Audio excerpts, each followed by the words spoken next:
Hi there, good morning. Welcome to Breakfast with Bridgett. I'm your host, Bridgett Ellison, on this Friday Junior, this Thursday morning, May 30th, and we're glad you're with us. It's going to be another hot day, and so we're going to get you ready to get out the door with those conditions. We're going to get some top headlines, and today we're excited to have a live interview coming up with the Early Learning Coalition of Osceola County and some exciting pop-up learning centers that are in the community right now, and it's a first for Central Florida, so we'll get all the details on that, especially, with it being summertime and just looking for anything you can do to engage the kids and prevent that summer slide that happens. So we'll talk about all those good things. But first, we want to get you ready to get out the door. And I see you. Oh, Candace.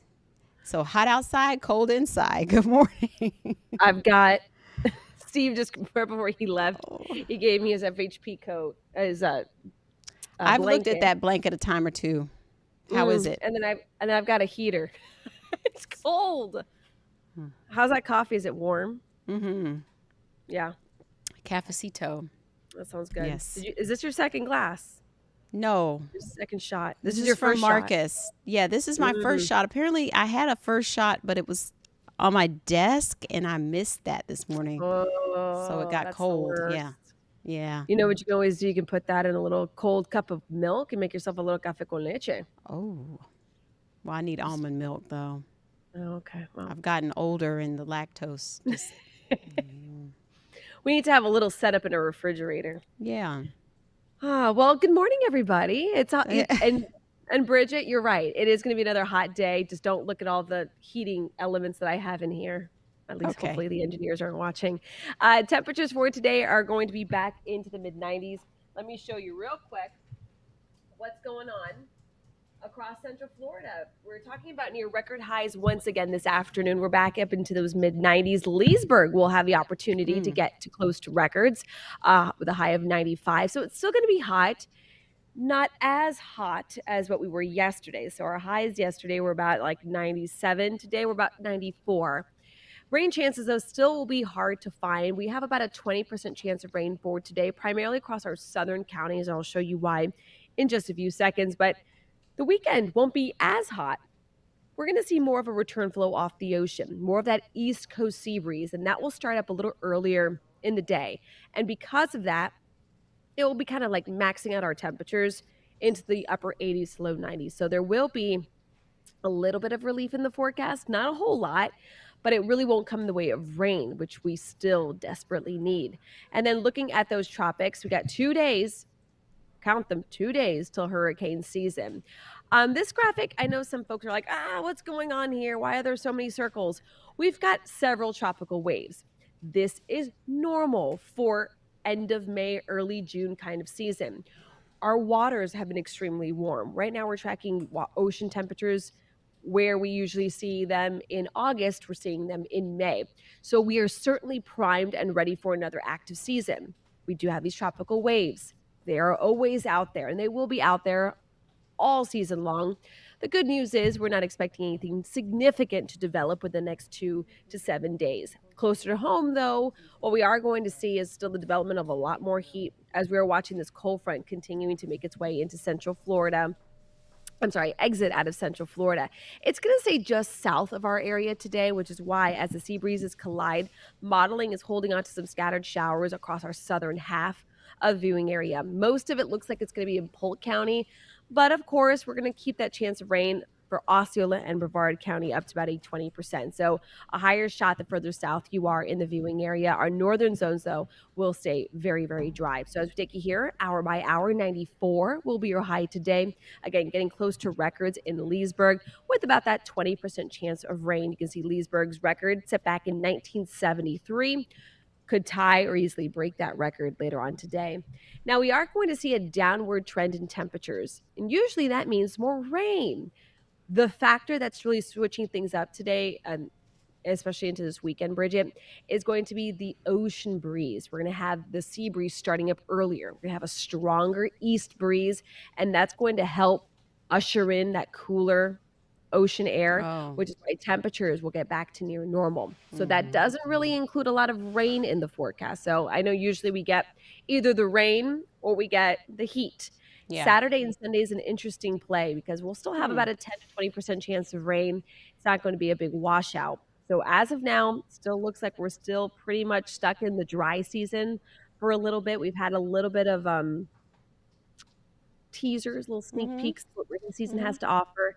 But we're not seeing anything significant in the rain department throughout the next 7 days. Our drought monitor update will come out around 8:30 this morning. We will show you that tomorrow on Breakfast with Bridget and see if conditions improved. I don't see them really improving much. There will be that potential of seeing the drought concerns expand. So we got that burn ban still in place for Seminole and Osceola County as dry weather, hot temperatures could spell some trouble across Central Florida. And we said it's, 2 days out from the beginning of hurricane season. You have the Mm-hmm. special Monday night coming up. We do. We do. It's going to be at 8 o'clock. There it is, called Weathering the Storm, a new 6 pinpoint weather hurricane special. The entire team has come up with really interesting stories, whether we take you to the stores, kind of show you the best quick things you want to get, just maybe kickstart your hurricane preparedness kit. We talk about zombie trees and what you need to be concerned of. Interesting story. I did this story about zombie trees. We taped the special a few days ago, and Jonathan Kegist was watching the story, text his wife, and was like, "I think we need to get our trees checked because some of them look like those zombie trees in the in your Yeah. story." We talk about generator safety. We just talk about how things might look a little different this hurricane season with our forecast cone. Meteorologist Jonathan Kegis dives into that. We talk about the quick, easy preparations that you can do around your house that really make a big difference. A few things Samara Kokinas showed us I actually didn't know. So just really interesting stuff. This is an hour-long special. And then you have your a talk fun show at the late night talk after that. we call it the after hours with the Pinpoint Weather team, which we really And do that's just going enjoy to it. stream, right? Yeah, we'll have a little bit of it during the special, and Okay. then you can kind of finish watching it on News 6 Plus and on Okay. clickorlando.com. But it's always we enjoy that one because it's not wall-to-wall coverage of severe Yeah. weather or hurricanes when we all can get together. So it gives us an opportunity to learn some stuff about each Yeah. other, which was kind of fun too. So we'll have all of that again. That starts at 8 o'clock. So make sure you have your phone or your iPad also handy because we'll transition from TV Yeah. to News 6 Plus. Looking forward to that. Lots of hard work gone into Yes, that project. very And, much. everybody's getting ready. So thank you, Candace. You're welcome. All right. So we're going to head over to Trooper Steve, who is going to be out pretty close to our station today dealing with some traffic questions and issues. Good morning. Good morning, ma'am. Did you like Candace's blanket? I did. I've been looking at your blanket for a while. I almost She used was your like heating all pad shivering. yesterday. I was back Might there as well. Hey, chatting. it's equal opportunity. So Well, whoever I needs didn't it, want you to come y'all and say take it. somebody's been using my heating pad. Well, if it's you, you got to pass. So, Okay. you're right. I am going to be down the road. So I have even seen this myself, and I'm always wondering, like, how do they get away with this? Uh-huh. So I'm going to be headed towards John Young Parkway and Colonial Drive. Anytime you say that intersection, if you're familiar with our area, you're probably like, oh my gosh, that area is pretty busy. It is. I think but red light just camera. That's what I think every time you say that. Oh, that is bad there. It's so bad. Just south of there, there's a little stretch before you get to 408, and it's all industrial type, and there's Yeah. a lot of used car sales Used car, body and shop. mechanics. Yeah. Mm-hmm. Yep. Tires. On the right side if you're headed southbound. But if you look carefully, sometimes there's like 4 or 5 cars parked outside the fence Right. The on the business is sidewalk. just kind of brimming over into the road. Yes. Right. So we're going to take a drive down there and we're going to show you what we're talking about. We're also going to talk about what Okay. Florida law says because look, I don't think these people do it maliciously. I just don't think we think about it. And it is a high pedestrian area. So That ADA too. does require these sidewalks and stuff like that. Children going to school. So that's going to be at 8:30, about 50 minutes from now over at clickorlando.com. Now, is the term ingress egress, or am I in the right terminology here? No. Yeah, Yeah. you're along the right area because look, if you're messing with those modes of travel, ultimately you're affecting so many other people and you don't even realize what's happening. So I think the Okay. county needs to go out and pay these folks a visit, but we'll see what happens today. That's All going to right. be at 8:30. And how's the traffic today? Unfortunately, we are watching a very interesting situation taking place on the west side of the county right now. This is off of Schofield Road. This is police activity that's out here just west of State Road 429. Now, you're seeing here on the map that I have it listed as police activity. Now, as I'm showing you that, there's an icon that just popped up and it's showing that there's a possible crash. Okay, I'm right. So no, there is no crash out here. For some reason, the computer's listing this. This is there is a fatal on this road, and the sheriff's office currently has this area shut down. So please avoid it as much as possible. South of there, we did clear a crash off of 27 and 474, and then further east on the east side, 417. You guys are seeing a mess this morning along northbound lanes out at Aloma. There was a crash. It has been cleared, but we know how this goes. Once you put a delay there for a while, it really messes things up. Eastbound I-4, Champions Gate to 408, only a 35-minute drive. And outside of that, Bridgett, we're just seeing some delays here and there in Seminole, Longwood, Winter Springs. You guys are looking great this morning. And then further south there in Castleberry, we are good to go. So as long as people are paying attention this morning, Bridgett, we're good to go. Avoid Schofield as much as possible. And of course, to stay updated on all our traffic situations, make sure you set up your notifications on the New 6 app, because we do push out those push alerts when roadways do get shut down. Yeah, it helps out a lot. All right, Trooper Steve, well, we'll see what happens over there. Be careful over there. We'll see you at 8:30. Yes, ma'am. Okay. All right, bye. Bye-bye. Okay, all right. So we want to get to a couple of headlines. Then we're going to talk to the Early Learning Coalition from Osceola County. Of course, the trial is continuing in New York today for former President Trump. The jurors are starting to deliberate. They asked to hear back some of the testimony. They wanted that to be read back to them. They had a few questions. Ezzy Castro has more. Jury deliberations are set to continue this morning in the so-called hush money trial of former President Donald Trump. Before beginning deliberations yesterday, the judge gave jurors strict instructions to set aside any opinions and bias in reaching their verdict. He laid out the 34 counts Trump faces and showed the documents related to the payments to adult film star Stormy Daniels.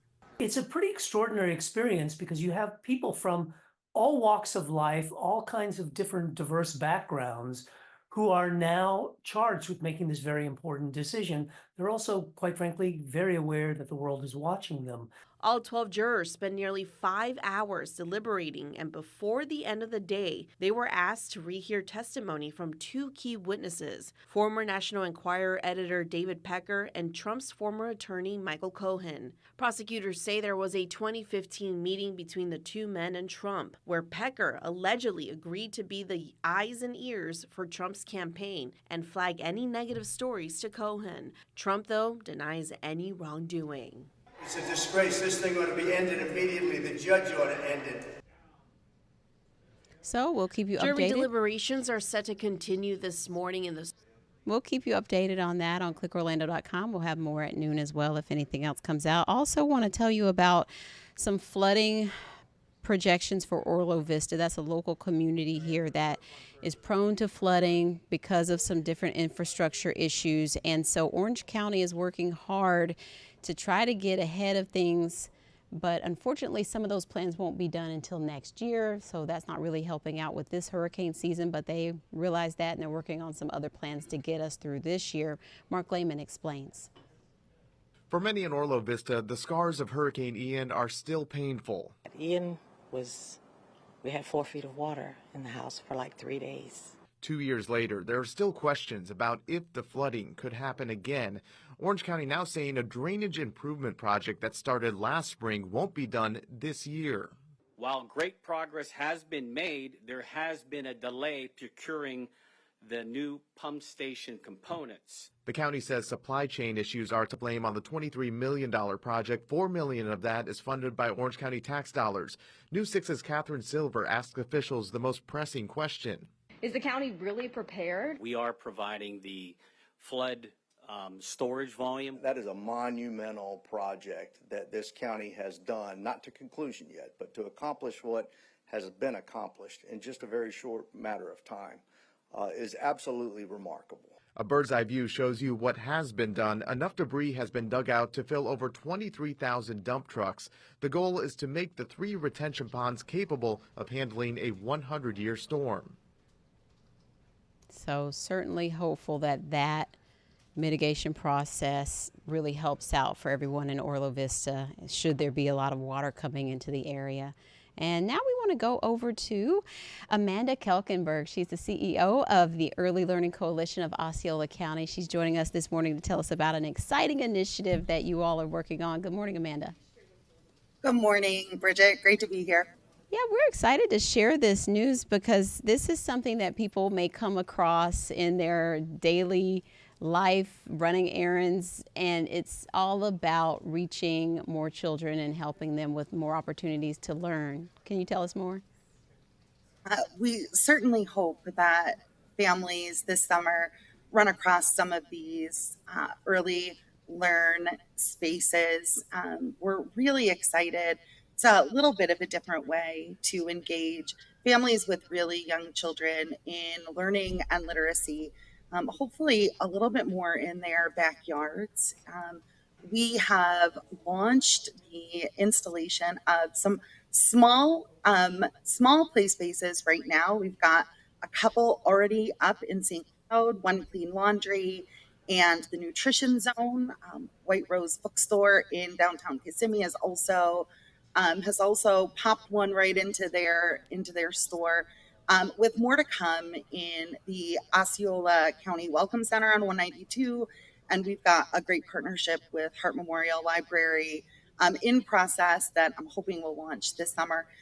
As well as it's been really great with our community here in Osceola County, both in the private sector with small businesses, but also our public nonprofit spaces. Our WIC offices are jumping right on board.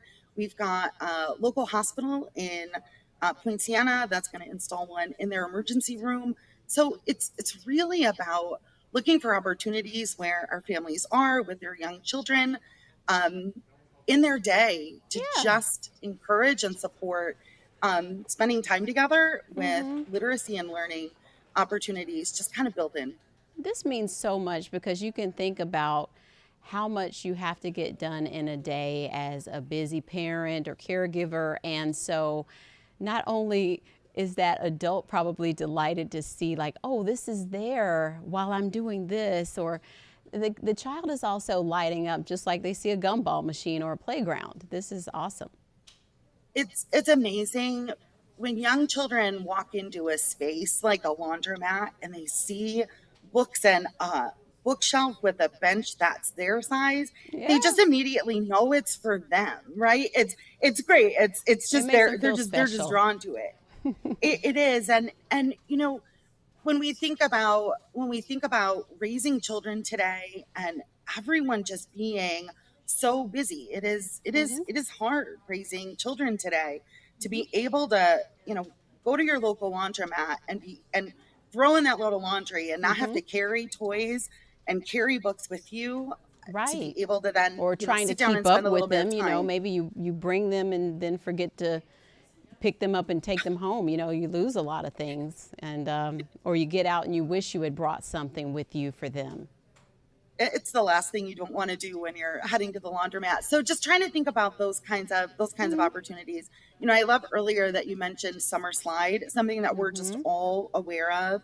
And it happens even with our youngest children, our children who are just in VPK this year, going into kindergarten. These are really great opportunities in the community to just continue to reinforce those pre-literacy and literacy skills that the children are gaining every day.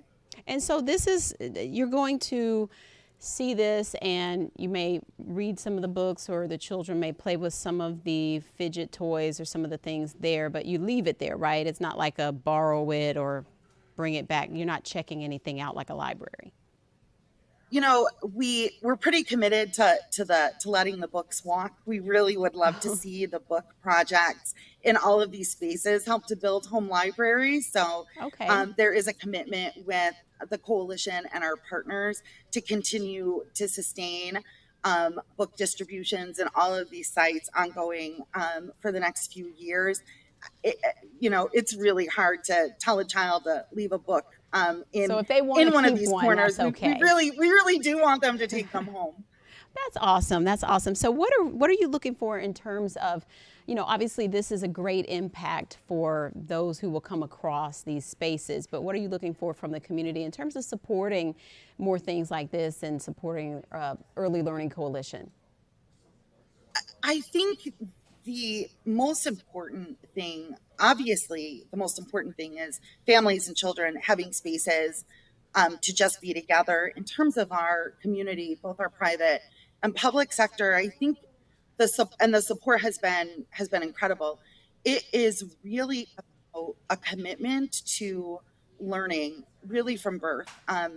When children start kindergarten, that there's a whole 5 years before, and I think it's a community commitment that really goes alongside other projects like Osceola Reads and all of the initiatives our school district does in ensuring that our entire community is behind the learning and literacy for all of our children. Yeah. This is our future workforce, and this is all of our 5-year-olds in 20 years will be in our industries and in our businesses, and it's a community commitment to learning and literacy for all children, making sure that really no children are left behind. Yes, and it's a great way to support. And so you have a goal of 10 learning hubs, and so there are opportunities for other businesses and partnerships to offer spaces or help with restocking. What do we need to do? Outside of that commitment, that will to promote literacy and learning, we have many opportunities for partnership moving into the summer and into next year. So if there are businesses, both private and public sector, that would like to know more, they can certainly reach out to me. They can find my information on our website. And, we look forward to partnering with anyone who's really committed to ensuring that our youngest children have what they need to succeed. And so this is a first for Central Florida, Amanda. Are you hoping that more of the coalitions and more of the early learning groups can sort of take some inspiration off of this? This is one of the more visible projects in Central Florida for sure. And I know that we have been inspired by other coalitions and community partners in Central Florida and in Florida. We all do really great work, but of course we're always looking to inspire others to think about really simple ways to support our children and our families and really build a stronger community. We really like to think that projects like this really enhance the quality of life for all of our citizens. And so we've been inspired, and then of course we look to inspire. Yes, and I'm sure that there will be some great memories made at these early learn hubs, just right there in everyday life for these families who will come across them. So we're happy to see it and hope that you get to 10 and many, many more hubs along the way. So we hope to get some more updates from you soon, Amanda. Would love to. Thanks so much, Bridgett. All right, thank you. Take care. And if you want to reach them, elcosceola.org. So we want to show you something that's also very, very cool. This is the Orange County Library doing something they do the most, right? They do everything you can think of almost. But our Crystal Moyer has more on food boxes that are happening. I got a place to stay. As the song says, a roof over my head, shoes on my feet. I need food on the table. For 73-year-old Anna Chintaman, it's all about independence. So she's walking out of the Chickasaw Branch Library carrying a box filled with food. It do lift a burden, and things are harder to get these days. In partnership with the Orange County Library System, the Second Harvest Food Bank of Central Florida delivers stacks of boxes each week to several branches throughout Orange County to help those in need. At Second Harvest, we're seeing that 1 in 8 of our neighbors are experiencing hunger for any number of reasons. One of the biggest reasons, inflation. something Angel Alonso says is making it difficult for him and his family to make ends meet. An OCLS librarian translates. It's a really good experience because help like people from the community. It's not going to cover everything for the family, but even that is a big help. The boxes are first come, first served for anyone, free of charge, every Tuesday morning at 5 of OCLS's branches. No paperwork to fill out, no reservations to be made. You don't even need a library card. All right, if you want to know what's in one of these food boxes, let's check it out. We've got some spaghetti, some peanut butter and jelly, pancake mix, syrup, milk, rice, beans and veggies, canned meat, and more. Enough food to last you about a week. We want to be where people are. If it's not convenient for you to access food at a food pantry that's miles away from your house, but the library is part of your routine, we want to be there. Victoria Zacton has been taking advantage of the free food boxes after her husband passed away. Well, it's good to know that there is help. You know, people do need to take advantage of it. They really do. I posted a list of branches where you can find these Second Harvest food boxes at clickorlando.com/insider. From the Chickasaw branch, Crystal Moyer, Getting Results, News 6. All right, and so make sure you head over to the Insider page Crystal mentioned, check that out, and just, isn't it great to see all these awesome ways to reach the community and just know that there are good things happening and things you can get involved in too. And we are looking forward to hitting the road to get to another community, Kissimmee, the 34744 zip code. And we'll be doing that soon, going live, doing the news out there in Kissimmee. So stay tuned for that location. But in the meantime, we are compiling a list of stories to bring you. So these stories could be about anything from people you want to highlight in Kissimmee, pillars of the community, unsung heroes. We want to highlight issues. Is there something that we need to shed a light on and try to get results on? Let us know. clickorlando.com/hitstheroad. That's going to do it for us this morning at Weather-Wise with Jonathan Kegas is up next, then Trooper Steve on patrol just down the street from us at 8:30. And I'll see you at noon for WKMG News 6 at noon, and more breakfast back here tomorrow at 7:30 for our Finally Friday. Take care.